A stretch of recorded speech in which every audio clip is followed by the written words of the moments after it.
Gracia que me alcanzó, amor que no soltará. Cristo mi roca firme, mi vida en ti está. Cantaré por siempre fiel, tu bondad no cambiará. Vamos a leer 1 Timoteo 6, versículos 11 al 21. Dice la palabra del Señor. Mas tú, oh hombre de Dios, huye de estas cosas, y sigue la justicia, la piedad, la fe, el amor, la paciencia y la mansedumbre. Pelea la buena batalla de la fe, echa mano de la vida eterna, a la cual asimismo fuiste llamado, habiendo hecho la buena profesión delante de muchos testigos. Te mando delante de Dios, que da vida a todas las cosas, y de Jesucristo, que dio testimonio de la buena profesión delante de Poncio Pilato, que guardes el mandamiento, sin mácula ni reprensión, hasta la aparición de nuestro Señor Jesucristo, la cual a su tiempo mostrará el bienaventurado y solo soberano Rey de Reyes y Señor de Señores, el único que tiene inmortalidad, que habita en luz inaccesible, a quien ninguno de los hombres ha visto ni puede ver, al cual sea la honra y el imperio sempiterno. Amén. A los ricos de este siglo, manda que no sean altivos, ni pongan la esperanza en las riquezas, las cuales son inciertas, sino en el Dios vivo, que nos da todas las cosas en abundancia para que las disfrutemos. Que hagan bien, que sean ricos en buenas obras, dadivosos, generosos, atesorando para sí buen fundamento para lo porvenir, que echen mano de la vida eterna. Oh Timoteo, guarda lo que se te ha encomendado, evitando las profanas pláticas sobre cosas vanas y los argumentos de la falsamente llamada ciencia, la cual profesando algunos se desviaron de la fe. La gracia sea contigo. Amén. Bendito Rey del cielo, Señor. Imploramos tu Espíritu Santo, Señor, abra nuestro entendimiento. Imploramos, Señor, tú obres en nosotros y seamos edificados por medio de tu palabra. Habla, Señor, a nuestro corazón. Redargúyenos, exhórtanos, Señor, corrígenos. También aliéntanos, Señor, levántanos, Señor, el ánimo. Imploramos nos des de beber, Señor, para que nuestras almas salgan, Señor, fortalecidas en este día por medio del poder que reside en tu palabra, Señor. Imploramos, Padre, que nos ayudes a verte únicamente a ti, a centrarnos únicamente a ti, Señor, y que en el nombre de Jesús, Señor, cualquier cosa que nos pudiese distraer, tú lo reprendas, amado Rey. Gracias, Padre amado, por tu santa palabra en el nombre de Jesús. Amén. Amén, mis hermanos. Siéntese, por favor.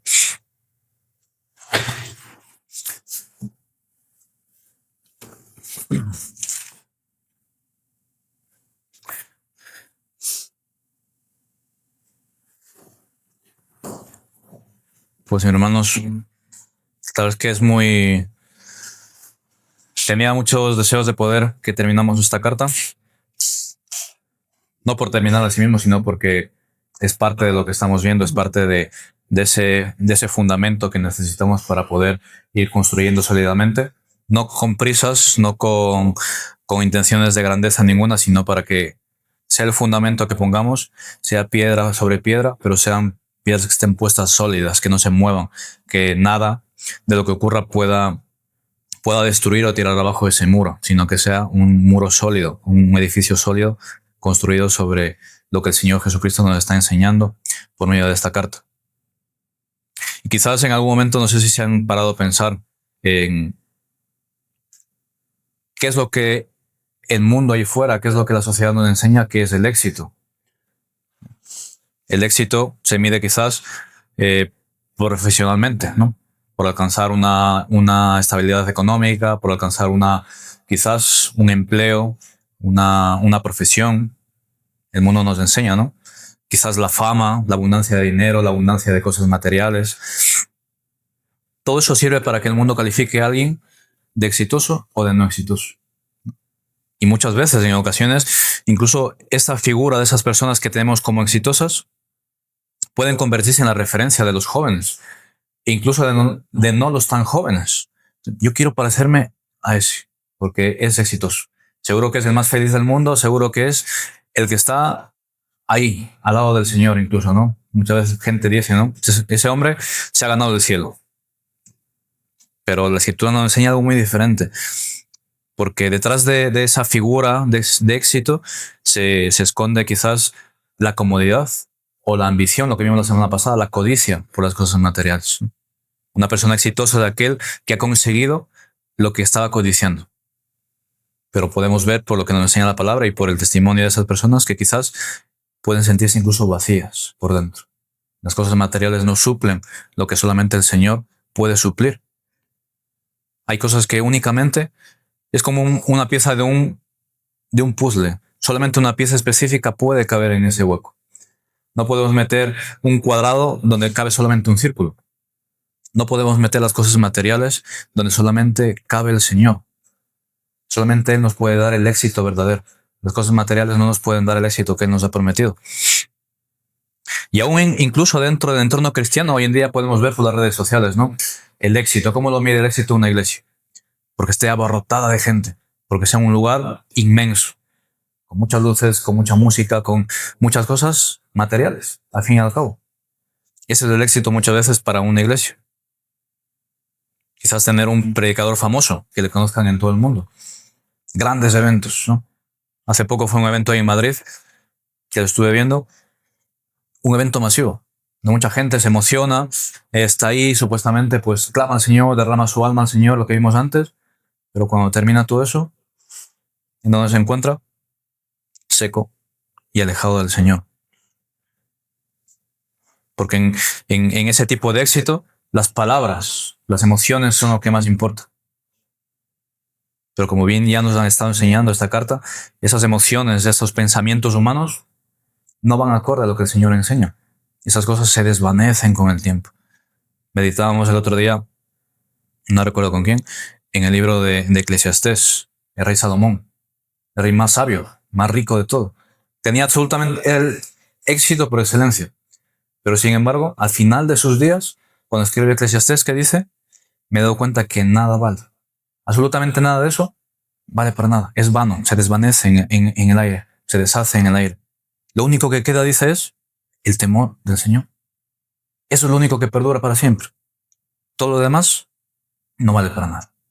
Entonces, ¿cómo medimos el éxito? ¿Cómo nosotros debemos ver el éxito como el Señor nos enseña y como vemos que realmente es el éxito verdadero? Es invertir en conocer a Dios. Conocer a ese Señor en quien confiamos. Conocer en ese Dios que vivimos en el Salmo que hemos visto por la mañana. En ese Dios en quien está nuestra fortaleza. En esa fuente de cual necesitamos beber.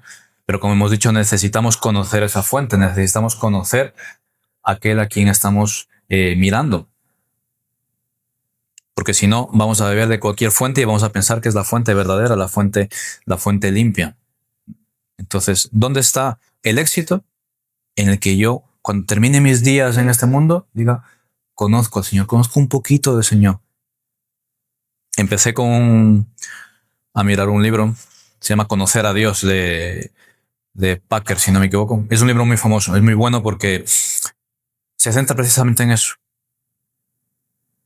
En que usted puede conocer mucho sobre Dios, puede tener títulos sobre teología, doctorados, maestrías, lo que sea, y conoce mucho sobre Dios.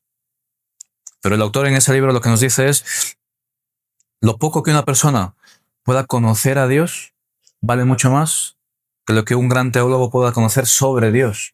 No es lo mismo conocer sobre Dios que conocer a Dios. Entonces, ese es el éxito, conocer a Dios. Lo poquito que yo pueda conocerle, eso vale más que tener mucho conocimiento sobre Dios. Porque lo que me permite y lo que me va a dar acceso a esa paz, a esa tranquilidad, a ese gozo que hemos estado viendo hoy, lo que me da es cuando conozco a Dios. Lo poquito que yo pueda conocer en esa intimidad desde mi corazón, desde lo que yo soy, eso es lo que me va a dar acceso a ese Dios. No me va a dar acceso el conocimiento. Y menos aún las cosas materiales. Por eso vemos aquí en estos versículos del 11 al 21, que está concluyendo la carta sobre todo lo que le viene advirtiendo.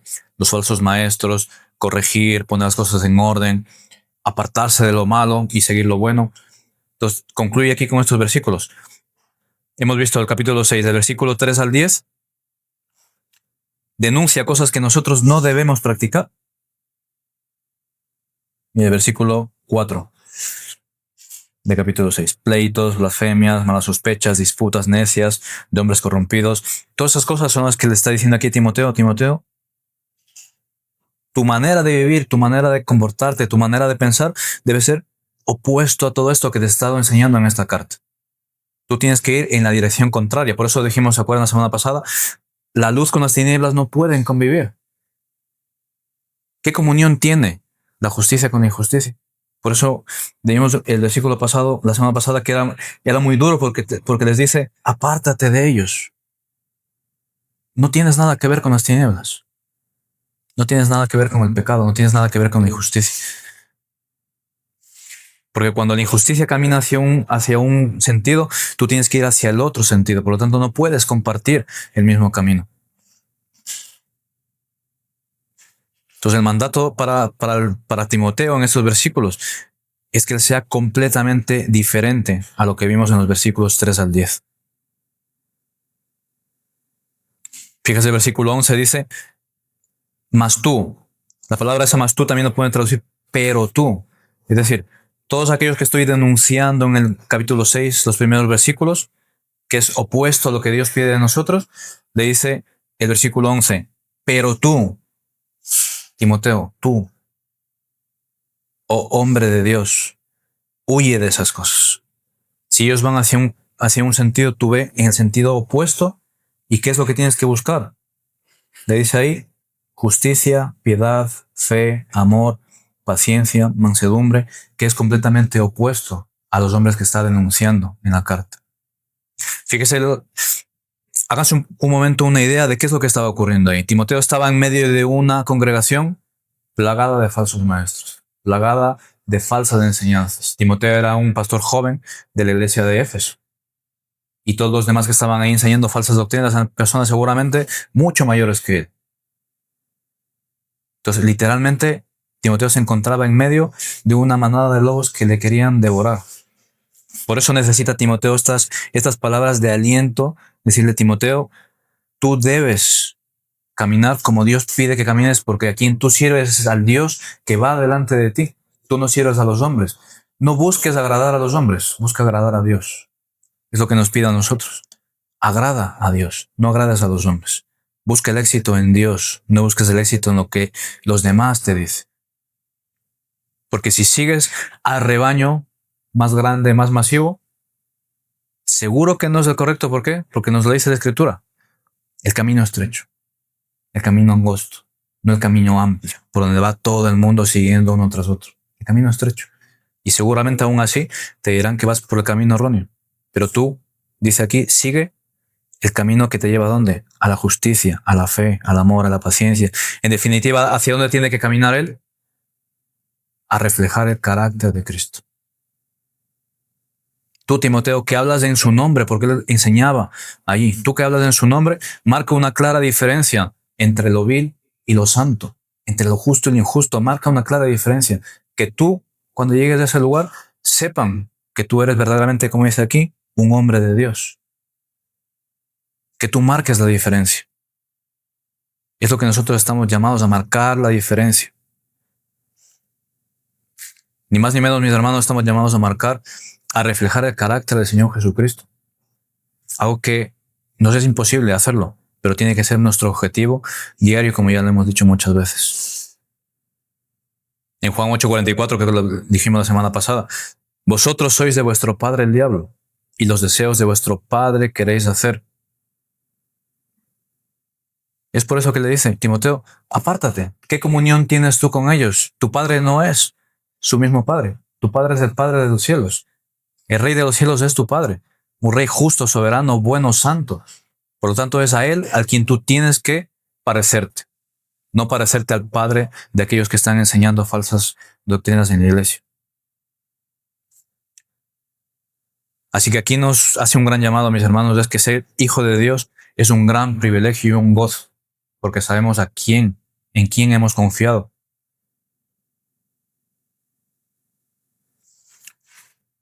Mis hermanos, no hay mayor regalo que un hombre vil y pecador haya recibido de parte de un Dios santo tan grande privilegio. De parte de Dios que es incomprensible, inescrutable. Lo que hemos recibido de parte de Él, no lo merecemos. Sin embargo, nos lo ha dado. Por su pura gracia, nos ha dado ese regalo de la salvación. Pero nos advierte que seguimos viviendo en este mundo, seguimos viviendo en medio de este mundo. No somos de este mundo, pero seguimos aquí. Por eso le dice el autor a los Hebreos, una salvación tan grande, cuídenla. Porque es un regalo tan grande, tan inmerecido, cuídenlo. No porque lo vayan a perder. Porque una vez que ya estás en las manos del Señor, nada te apartará de sus manos. Pero cuida la salvación que te ha dado porque no te la mereces. Es un regalo que te ha dado que no lo mereces. Así que cuídalo. No sé si alguna vez sus padres le han dado algo que ustedes sabían que no se lo merecían. Porque se portaron mal o algo hicieron que no te lo merecías. Pero aún así tu padre o tu madre te dio. Y lo cuidas porque sabías que no te lo merecías. Y la salvación es algo parecido. El Dios de los cielos, a ti que eras un hombre vil y pecador, que obrabas contra su voluntad, contra sus mandamientos, te dio una salvación tan grande, un regalo tan grande que no te lo mereces. Entonces debes cuidarla. Porque esa salvación, mis amados hermanos, ha restaurado nuestra comunión con Dios. ¿Cómo no vamos a cuidarla con temor y temblor, como le dice Pablo a los Filipenses? Ocúpense de su salvación con temor y temblor, no con miedo, sino con reverencia a algo tan grande, tan inmerecido. Entonces le dice, huye de aquellos falsos maestros. Miren el versículo 5 que les decía antes. Apártate de los tales, Timoteo. Iglesia del Señor, apártate de esos caminos corrompidos. Apártate de aquellos que practican deliberadamente esos caminos corrompidos y sirven a su padre que es el diablo. No tienes comunión con ellos, apártate de ellos. Ve en la dirección contraria. Busca, desea como ese siervo que vimos antes, brama, para que el fruto del Espíritu Santo sea abundante en ti, en tu corazón. Porque si cohabitas con los hijos del diablo, el fruto que tú vas a dar va a ser conforme a su naturaleza. Un árbol bueno, como ya dijimos, tiene que dar buenos frutos, pero un árbol malo va a dar malos frutos. Y si te juntas con él, si haces un injerto de un árbol con otro, el fruto va a ser una mezcla de las dos. Dice ahí Gálatas 5:16, andad pues en el Espíritu, y no satisfagáis los deseos de la carne, porque la carne es contraria al Espíritu, son caminos que van en sentidos contrarios. Por tanto, no podemos seguir caminando en el mismo camino que caminan los mismos. Tenemos que tomar la decisión, caminar en un sentido o caminar en el otro. O servimos a Dios o servimos a la carne. No podemos tener dos señores, la palabra nos enseña claramente. No podemos tener dos señores. Si busco agradar a mi carne, no agrado al Espíritu. Así que, cuando el Señor nos ha dado la salvación, nos ha vuelto a abrir el entendimiento, decide. Timoteo, está en tus manos, iglesia, está en tus manos el decidir por qué camino quieres caminar. Por el camino estrecho, por el que quizás seguramente caminan pocos, o por el camino amplio, donde está el éxito, donde está la fama, donde está todo lo que el mundo quiere. Y nos amoldamos a este mundo. O caminas por el camino estrecho, por aquel camino que la carne no le gusta. A la carne no le gusta el camino estrecho, que busca, que llama el Señor que caminemos, que nos lleva hacia la justicia, hacia la piedad, hacia la fe, el amor, la paciencia, la mansedumbre.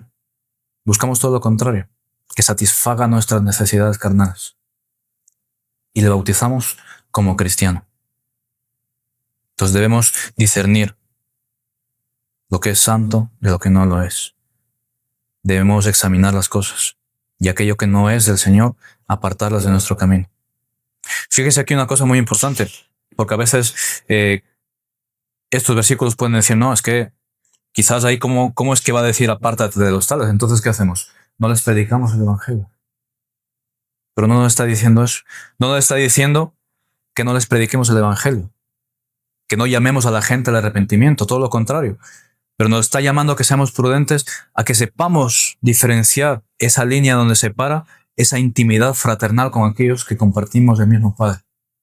No puede ser la misma relación tuya que tengas con alguien que no conoce del Señor, con tu hermano que confiesa a tu mismo Dios, que va a estar contigo en la eternidad de arriba en los cielos. Tu relación íntima con esa persona tiene que ser diferente. Porque ahora compartes un mismo Padre, compartes un mismo Espíritu. No compartes el Espíritu de este mundo. Ahora compartes el Espíritu de Dios. Entonces, no debemos desechar a aquellos que están en oscuridad. Debemos tener la misma compasión que tuvo por nosotros el Señor. Debemos estar lo suficientemente cerca como para que podamos compartirles el Evangelio, para que podamos llevarles a los pies del Señor. Debemos estar lo suficientemente cerca como para que puedan ver en nosotros que caminamos por un camino diferente y ellos puedan desear y puedan anhelar, yo quiero caminar por ese camino.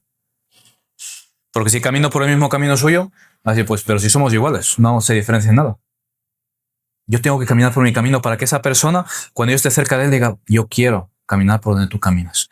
Yo quiero servir a quien tú sirves. Porque lo que yo busco que me satisfaga no me satisface. No me satisface. Yo quiero que lo que tú tienes plenitud, yo quiero estar ahí.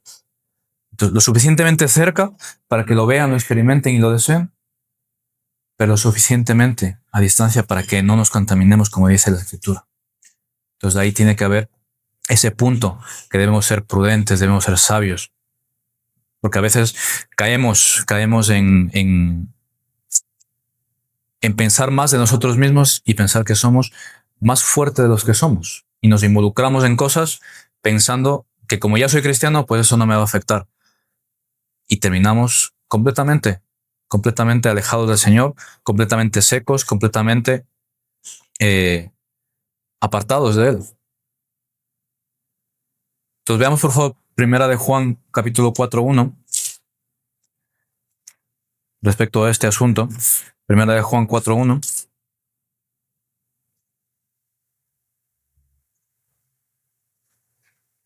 Dice, amados, no creáis a todo espíritu, sino probad los espíritus si son de Dios, porque muchos falsos maestros han salido por el mundo.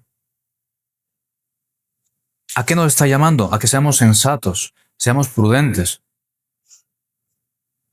A que no el hecho de que seamos cristianos simplemente es abrazar a todas las cosas que se nos pongan por delante porque pensamos que no nos afectan, no.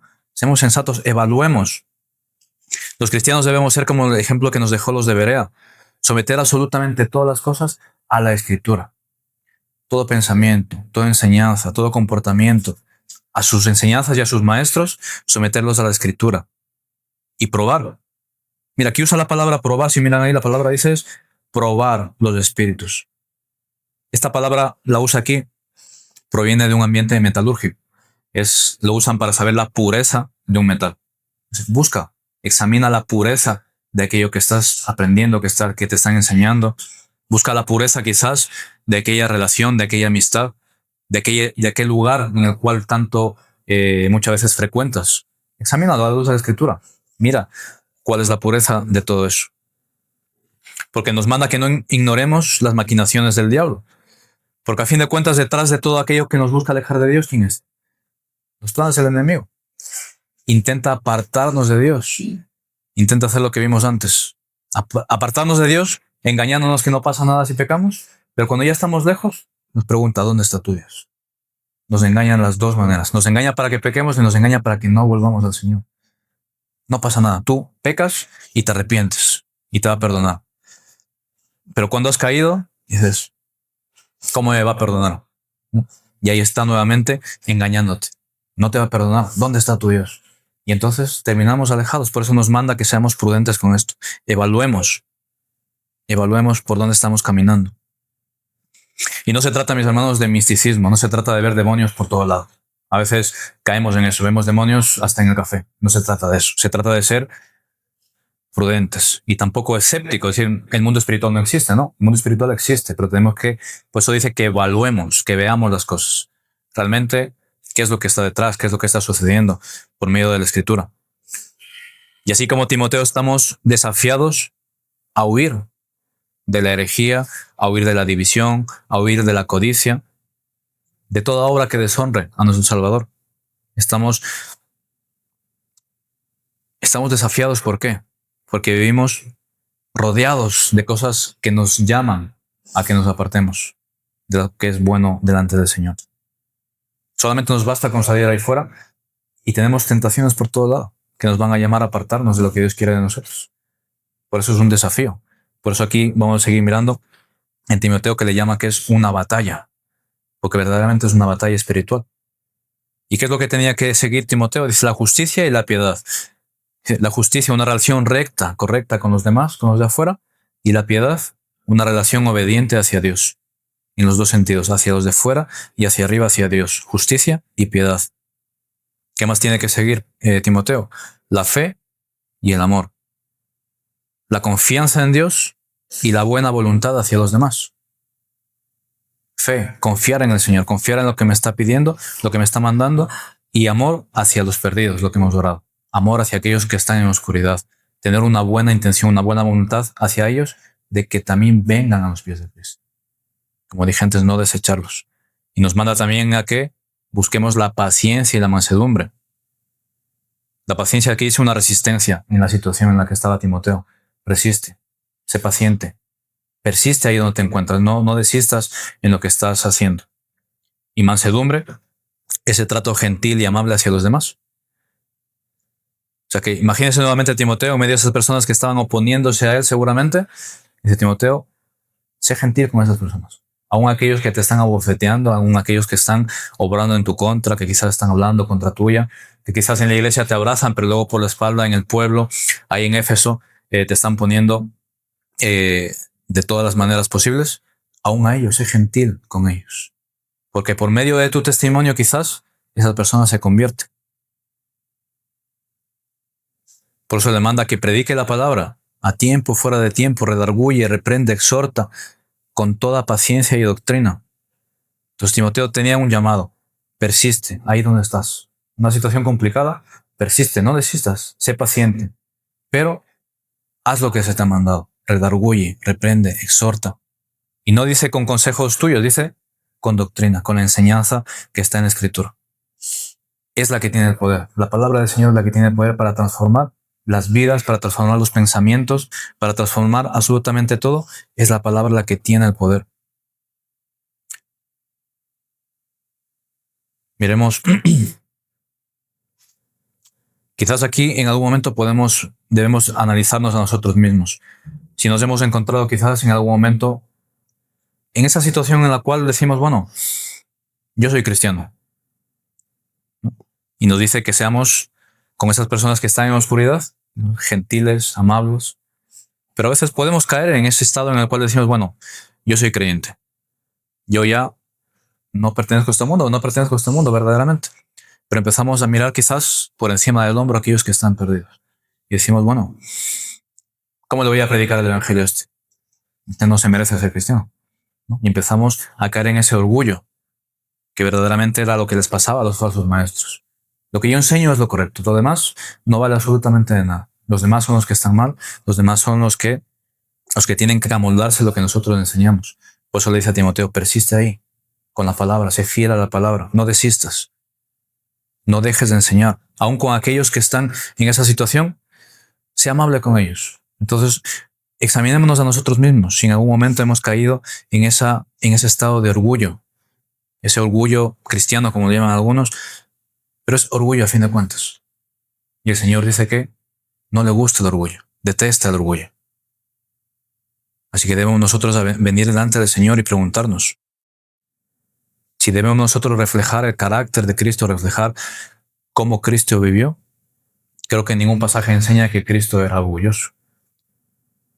Era Dios mismo encarnado. Y sin embargo, Él no iba por ahí mirando a la gente por encima del hombro. Simplemente iba, les predicaba, tenía compasión de aquellas personas. Así que aquellos que están a nuestro alrededor, tener la suficiente cercanía como para mostrarles esa compasión. En todo lugar. En el colegio, con los niños, en el trabajo. Tu compañero que no conoce del Señor. No despreciarlo porque quizás es de otra religión, sino tenerle compasión. Hablarle del Señor cuanto sea posible. Pero no participar del tipo. Entonces ahí está ese discernimiento que el Señor nos ha dado. Porque el Señor nos advierte muy claramente ahí en Romanos 1:18. Aquellos que retienen la verdad con injusticia, dice que traerá juicio sobre esas personas. Si tú tienes la verdad, si tú conoces la verdad y la retienes porque quizás dices, no, es que ese no se merece que le predique, estás reteniendo con injusticia la verdad.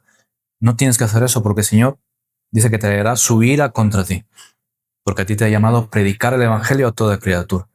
Entonces no retengas la verdad con injusticia. Miren ahí por favor nuevamente 1 Timoteo 1:15. 1 Timoteo 1:15, ¿qué nos dice ahí? Palabra fiel y digna de ser recibida por todos. Timoteo, predícaselo a todos, no a los que tú creas que debes predicar, sino a todo el mundo. Digna de ser recibida por todos. Todos están llamados a escucharla, a recibirla. Que le hagas caso o no, eso es otra cosa. Pero debes predicársela a todos. Todos deben recibirla. Porque mire la reflexión que hace Pablo. Y eso es lo que nosotros debemos repetir, las palabras de Pablo, al final de este versículo 15. De los cuales yo soy el primero. Yo soy el peor pecador de todos. Y aún así recibí el mensaje de la salvación. No hay nadie más digno que yo de haber recibido esta salvación tan grande. ¿Cómo no se lo voy a presentar a otros? Y eso es lo que tiene que haber en nosotros como hubo en Pablo. Soy el más pecador, reconocía su estado. Yo soy el más pecador y aún así Dios tuvo compasión de mí. Y eso, Timoteo, es lo que tú tienes que tener con esos falsos maestros, compasión de ellos, predicarles el evangelio, predicarles. No compartir con ellos, pero predicarles para que se conviertan. Y así que nosotros debemos decir lo mismo. Yo soy el más pecador de todos y aún así si tuvo el Señor misericordia de mí, tengo que tener misericordia de aquellos que están ahí fuera. De mi compañero en el cual digo, este no se va a convertir en la vida porque mírale qué vida lleva. No, a ese necesita el evangelio. A esa persona que quizás la que más te irrita, necesita el evangelio. Porque está en oscuridad. Recuerda que tú ya has visto la luz del siglo en oscuridad. Por eso le manda a Timoteo. No le dice, échales a todos de la iglesia y quédate solo. No, dice, ten compasión. Sé gentil con ellos. Dice ahí, sé manso con esas personas. No debemos confundir la mansedumbre con debilidad. Mansedumbre es que nosotros sabemos tratar con amabilidad, incluso cuando debemos corregir, cuando debemos exhortar. Tiene que haber el amor, la mansedumbre por detrás, ese amor a esa persona. Y veamos el versículo 12. Dice, pelea la buena batalla de la fe. En 1 Timoteo 6:12. Pelea la buena batalla de la fe. Echa mano de la vida eterna a la cual asimismo fuiste llamado, habiendo hecho la buena profesión delante de muchos testigos.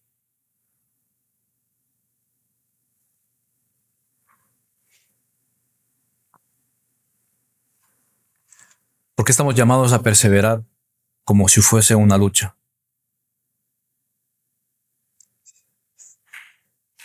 Porque ¿qué es lo que quiere Satanás, mis hermanos? Es desfigurar las verdades del evangelio. Por eso dice, persevera, pelea la buena batalla de la fe, cuida, lucha por la fe, por las verdades del evangelio. No permitas que sean distorsionadas. Tú que estás ahí, donde sea que tú estés, defiende. Cuando tú escuches una enseñanza de la escritura, del evangelio, está distorsionada, defiende la fe. Porque de ese mensaje correcto, puro, sano, depende que esa persona que lo escuche tenga una verdadera conversión o una falsa conversión. Por eso nos llama a que peleemos por esas verdades. Todos conocemos el pasaje de Efesios 6, que les manda a los efesios, poneos toda la armadura de Dios. ¿Por qué? Porque estaban en una batalla, estamos en una batalla espiritual y debemos ponernos toda la armadura de Dios. La necesitamos para pelear esta buena batalla de la fe, la armadura de Dios. No debemos pelear con nuestros argumentos propios, sino con las herramientas que Dios nos ha dado. Su palabra, la oración, la fe, la templanza, todo lo que el Señor nos ha dado, que está ahí en Efesios 6, todo eso lo debemos poner, nos lo debemos llevar siempre con nosotros, como esos soldados de Cristo. Fíjense lo que le dice ahí el versículo 2. Pelea la buena batalla de la fe, echa mano, es decir, haz lo tuyo propio. La palabra ahí echa mano es que tú coges y lo hagas propio. Tú coges algo y lo haces tuyo. Ya te pertenece a ti. Haz lo propio. Asume la verdad. ¿Cuál es esa verdad? La vida eterna. Dice, ya fuiste llamado a la vida eterna.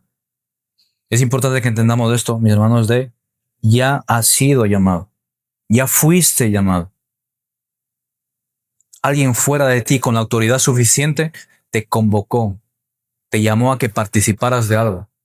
Alguien que está fuera de ti, que tiene la autoridad, te llamó y te mandó a que te presentes delante de sus pies. Cristo, que tiene toda la autoridad del mundo, te llama a tus pies a que te presentes delante de sus pies. ¿Para que participes de qué? De la vida eterna. Es lo que nos está diciendo aquí. Ya fuiste llamado. Timoteo, tú estabas viviendo ahí en ese lugar, estamos aquí, pero tu salvación ya ocurrió. Fuiste llamado. Ocurrió en el pasado, pero sigue vigente hoy en día. Ya fuiste, ya ocurrió. Entonces, en esa verdad, en esa realidad, como hemos dicho antes, ya vivimos desde la victoria, porque ya ocurrió. Es desde esa realidad que nos tenemos que sujetar de esa verdad, de esa vida eterna, que ya somos herederos de esa vida eterna. Ya pertenece a cada uno de aquellos que han confesado a Cristo. Por eso debemos echar mano a eso. ¿Por qué? Porque eso es lo que nos da seguridad en esta batalla que tenemos espiritual. Veamos por favor Romanos 8, Romanos 8, 29.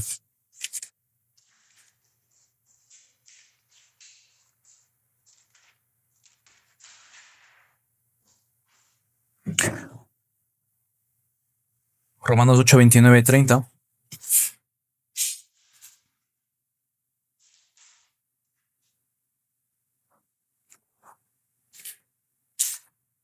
¿Por qué le dice a Timoteo? Acuérdate, en la situación en la que estás, acuérdate de la vida eterna que ya disfrutas, que ya es tuya, que ya te pertenece. ¿Por qué necesitamos tener seguridad de nuestra salvación? Dice Romanos 8, 29 y 30. Porque los que antes conoció, también los predestinó. ¿Quién nos conoció antes, incluso de que existiéramos? Dios ya nos conoció. Cuando dice nos conoció, lo que decíamos antes, esa relación personal cercana. No dice que conocía de nosotros, dice que nos conoció a nosotros. También nos predestinó para que fuésemos conformes a la imagen de su Hijo, para que Él sea el primogénito entre muchos hermanos. A los que predestinó, a estos también llamó. Timoteo, ya fuiste llamado, porque ya fuiste conocido por Dios. Fuiste llamado a la vida eterna. A ellos también los justificó y a esos también los glorificó. Es decir, nuestro estado de glorificación cuando partamos de este mundo ya es una realidad en la mente de Dios, ya es una realidad. Por eso debemos sujetarnos a esa salvación que ya nos ha sido dada en su completo, en su totalidad. Desde que fuimos conocidos hasta que seremos glorificados cuando estemos en la presencia de Dios, eso ya ocurrió.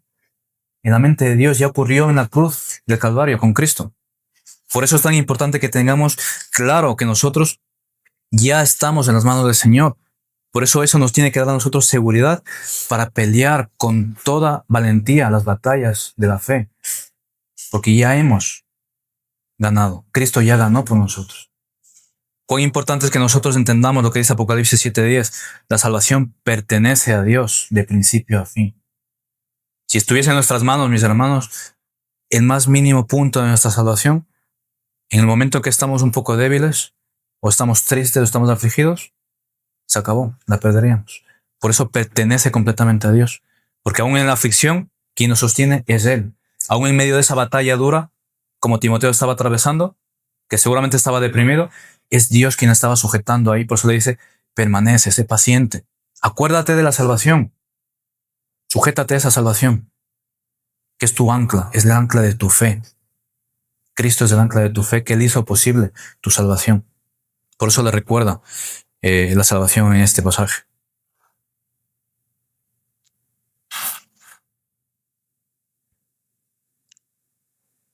Dice Romanos 8:35, ¿quién nos separará del amor de Cristo? Tribulación, en la que se encontraba Timoteo, angustia, en la que se encontraba los hijos de Coré o David, o persecución, o hambre, o desnudez, o peligro, o espada. ¿Qué nos puede separar del amor de Dios? Nada. Nada, porque ha sido Él, con su poder, con su autoridad, que te ha dicho, ven a mis pies porque ahora eres mío. Ahora me perteneces a mí, ahora estás en mis manos, estás bajo mi protección, estás habitando bajo mis alas, bajo la sombra de mis alas. Eso es lo que le está recordando aquí a Timoteo. Necesitaba Timoteo ser fortalecido. Necesitaba unas palabras de aliento. ¿Y cuáles son las palabras de aliento de Pablo? Miremos un poco más adelante al versículo 13. Dice, te mando delante de Dios, que da vida a todas las cosas, y de Jesucristo, que dio testimonio de la buena profesión de fe delante de Poncio Pilato. Es decir, el ejemplo que él está dando de permanecer firme en la situación en la que está es Cristo. Cristo, cuando Pilato le llama y dice, ¿tú eres el rey de los judíos? Él sabía que le iban a matar si contestaba que sí. Y él no dice, no, es un error. ¿No? Cristo permaneció paciente en la situación. Ese es el ejemplo que le dio a Timoteo. Sé paciente. No te preocupes por las consecuencias, porque Cristo es el que está delante de ti. Cristo es el Cristo que murió en la cruz por ti, que no hizo posible tu salvación, sino que la hizo verdadera. Cristo no murió en la cruz para hacerla posible. Cristo murió en la cruz para que sea una realidad nuestra salvación. Para que tú tengas la seguridad de que cuando necesitas echar mano de esa salvación, sepas que está ahí, siempre. No es algo posible que depende de las circunstancias, sino que es algo cierto, verdadero, porque está en manos de un Dios perfecto que gobierna todas las cosas.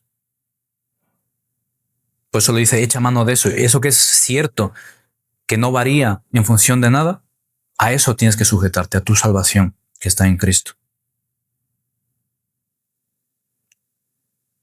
Le dice el Señor, esta es la voluntad del Padre, que yo, dice Cristo, yo lo resucitaré en el día posterior. No te vas a resucitar tú, con tus obras, con tus fuerzas, con tu poder, no. Yo, Cristo, el Dios, el Verbo encarnado, soy el que te resucitaré en el día postrero. Independientemente de si estás abatido, si estás triste, si estás alegre, independientemente, cuando partas de este mundo, yo te resucitaré. Así que la salvación es una decisión soberana de Dios de salvarnos únicamente por gracia. ¿Por qué es importante que comprendamos esto, mis hermanos? Porque de esto depende que nuestra alma verdaderamente repose en el Señor. Verdaderamente digas, ¿por qué te abates, alma mía? Espera en Dios. No te preocupes. Echa mano de tu salvación. No te aflijas. Porque si dependiese de mí, entonces sí debería preocuparme. Cuando yo no tengo seguro que la salvación depende de Dios, cuando yo pienso que depende de mí, de lo que yo haga, entonces lógicamente tengo que afligirme. Porque cuando yo esté decaído, la voy a perder. Por eso depende tanto y es tan importante que yo tenga seguro que la salvación eterna que Dios me ha dado no depende de mí. Depende solamente de Él. Porque eso es lo que dará alivio a mi alma.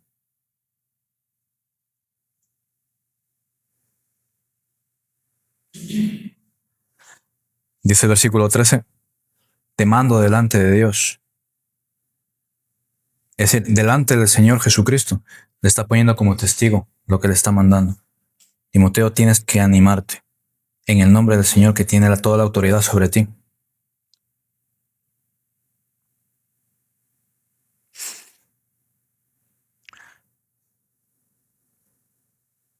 ¿Por qué le dice en el nombre del Señor Jesucristo? Dice que da vida a todas las cosas.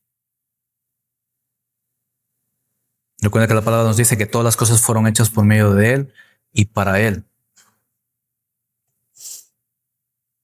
Juan 1:4. En Él estaba la vida y la vida era la luz de los hombres. Por medio de Cristo fueron hechas todas las cosas. Él es el manantial de vida. Cristo es el manantial de vida. Por eso le dice, en el nombre del Señor Jesucristo te mando. Mis hermanos, el Señor Jesucristo Dios por medio de su palabra, por ese verbo que hizo todas las cosas, que dio, sopló en Adán, que era un ser que no tenía alma, estaba muerto, solamente era barro. Sopló aliento de vida en Adán y fue un hombre viviente, fue un ser viviente y empezó a tener comunión, intimidad con Dios. Ese mismo Dios sopló aliento de vida en tu nariz cuando estabas muerto en tus delitos y pecados para que vuelvas a tener comunión con Dios. Eso es lo que le está recordando aquí y es lo que nos está recordando a nosotros. Recuerda quién te dio vida. Recuerda quién ha vuelto a soplar aliento de vida en ti para que vuelvas a despertar de los muertos y vuelvas a tener comunión con Dios, con tu Padre, con tu Creador. Porque en caso contrario estás alejado de Él.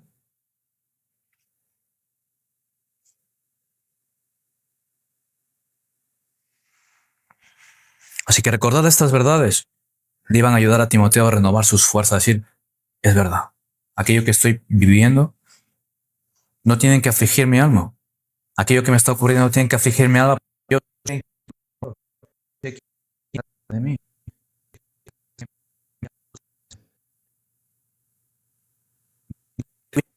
No fuiste llamado, se te dio Dios.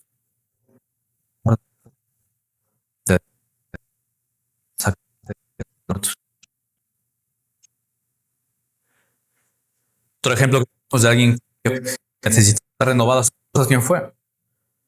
Josué. Si vemos ahí en Josué 1.9, ¿qué le dice el Señor?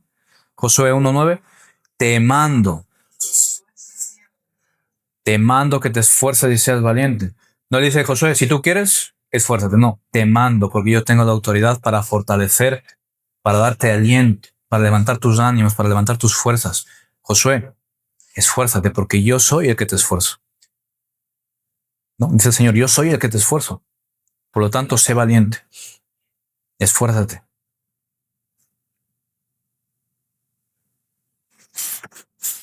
Muy habitualmente, las situaciones que nos ocurren nos nublan el entendimiento y nos olvidamos de Dios, nos olvidamos en quién hemos confiado. Por eso lo dice aquí el versículo 14, guarda el mandamiento. ¿Y cuál era ese mandamiento? No se refería a todo lo que le estaba enseñando.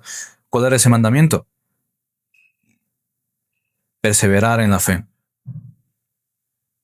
Guardar el ministerio que le había encomendado. Ese era el mandamiento. Mantenerse firme en guardar la fe, en luchar por la fe. Ese era el mandamiento. Cúmplelo, porque Dios te lo está mandando. Y recordemos que cuando Dios nos manda algo, cuando Dios nos encomienda algo, Él es el quien nos capacita. Lo que orábamos antes, cuando Dios manda a construir el tabernáculo, Dios capacita para lo que les manda a hacer. Por lo tanto, si te manda algo, ten por seguro que Dios te va a capacitar. Todo lo que Dios va a demandar de ti, no te lo pide sin darte previamente lo que tú necesitas. Y así que lo que Dios nos manda a hacer, ¿cómo debemos hacerlo?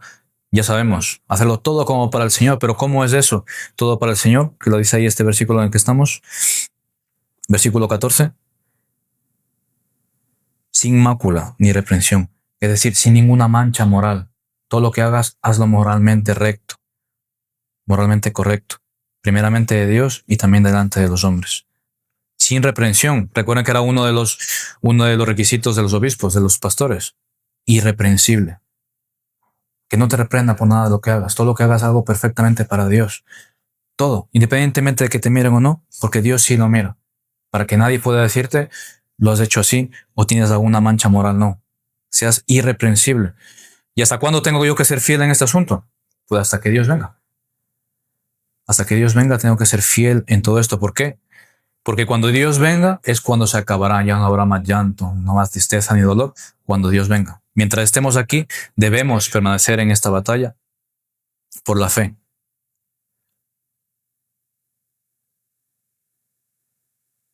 Así que yo les pregunto, mis hermanos, ¿hay algún momento de su vida en que han descansado de su fe? ¿Han descansado de su batalla por la fe?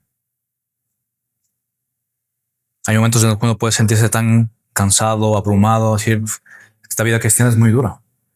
Voy a descansar un momento. Voy a tomar unas vacaciones de cristiano.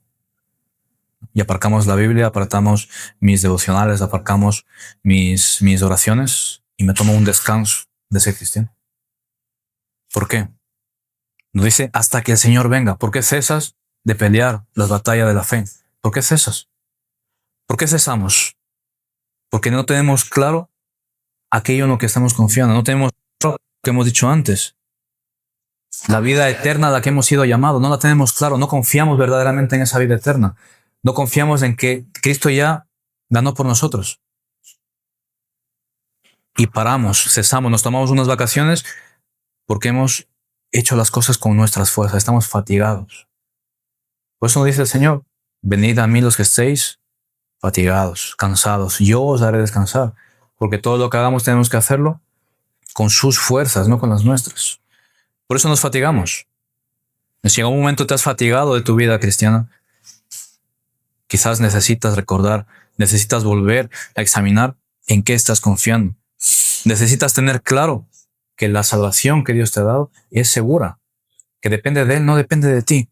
Tú no necesitas ayudarle a Dios. Solamente necesitas ser obediente, hacer lo que se te ha mandado, permanece firme, guarda el mandamiento.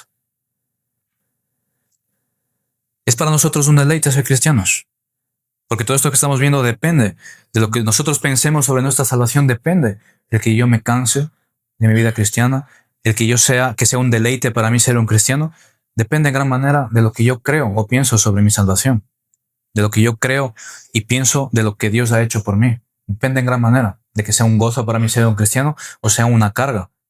Dice Isaías 61:10, en gran manera me gozaré en Jehová, mi alma se alegrará en mi Dios.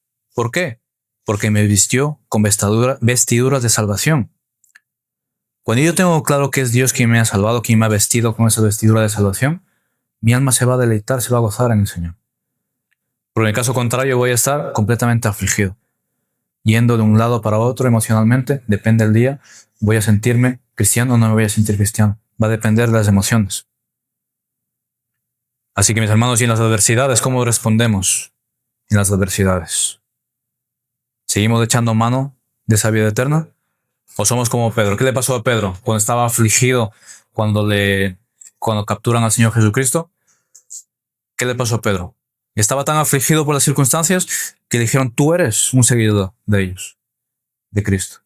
Dijo, no. Dijo ahí en Marcos 28, 26, 70. Dice, mas él negó delante de todos, diciendo, no sé lo que dices. Porque en las aflicciones, donde es probada nuestra fe, donde es probada nuestra confianza en el Señor, donde debemos echar mano de esa vida eterna, a veces nuestra fe nos... Decimos, no, cristiano.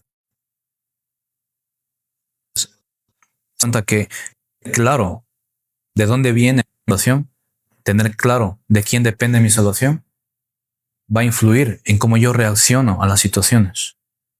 Si yo sigo siendo fiel en la batalla, en las duras también, o solamente cuando son buenas.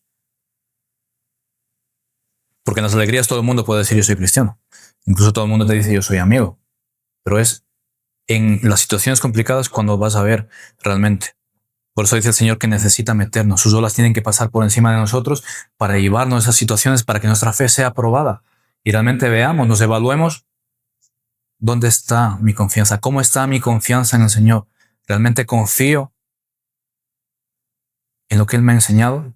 ¿Realmente confío en que Él es ese Dios soberano, como vamos a ver aquí en el versículo 15? Dice, Él, el Dios soberano, mostrará el bienaventurado y solo soberano, Rey de reyes y Señor de señores, el único que tiene inmortalidad. Es ahí donde nosotros tenemos que mirar realmente cómo estamos. Realmente, ¿quién es el Dios en el que confiamos? A veces el Dios en el que confiamos es un señor mayor que está sentado en su silla, que se duerme viendo la tele. Un señor mayor que necesitamos a veces limpiarle para que no se atragante con su saliva. Ese no es el Dios en el que confiamos. Pero interiormente es ese Dios el que está en nuestra mente. Cuando nos afanamos en las circunstancias. Cuando decimos, no, yo no conozco a Cristo. Porque no confiamos en su poder. No confiamos en su fortaleza. No confiamos en que es el Rey de Reyes. No confiamos en que sus manos está el imperio de todas las cosas. El poder para gobernar, para ordenar, para dirigir, está en sus manos. Eso se refiere cuando dice ahí, el imperio sempiterno sea a Él.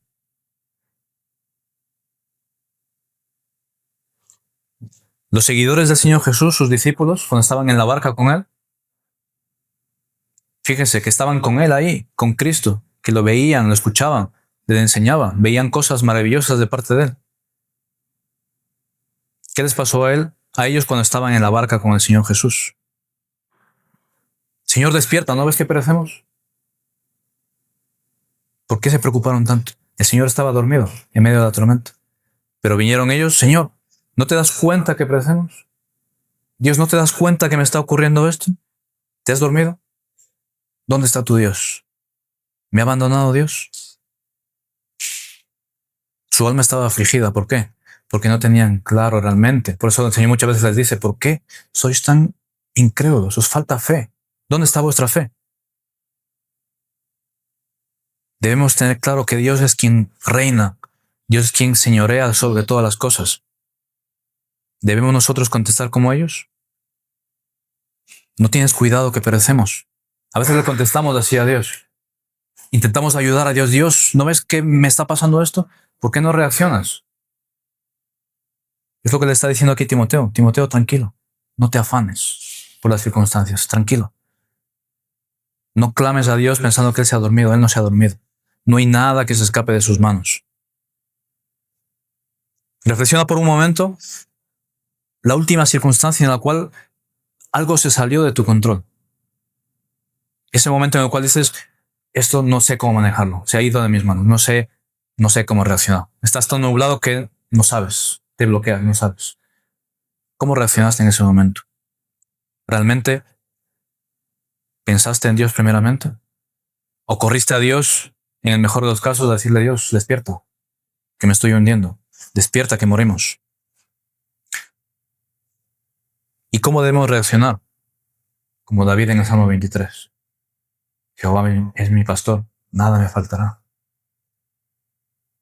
Aún en el valle de sombra y de muerte, Él estará conmigo. Esa es la relación que yo debo tener para que mi alma repose en Dios en toda circunstancia. Y con esto no quiero decir que crucemos la calle con los ojos cerrados y decir, bueno, Dios me va a cuidar. No, tenemos que ser sensatos, ¿no? Pero tampoco debemos desconfiar del Señor. Así que vayamos un poco ya para ir terminando, un poco más abajo. Dice, oh Timoteo, guarda lo que se te ha mandado, guarda lo que se te ha encomendado.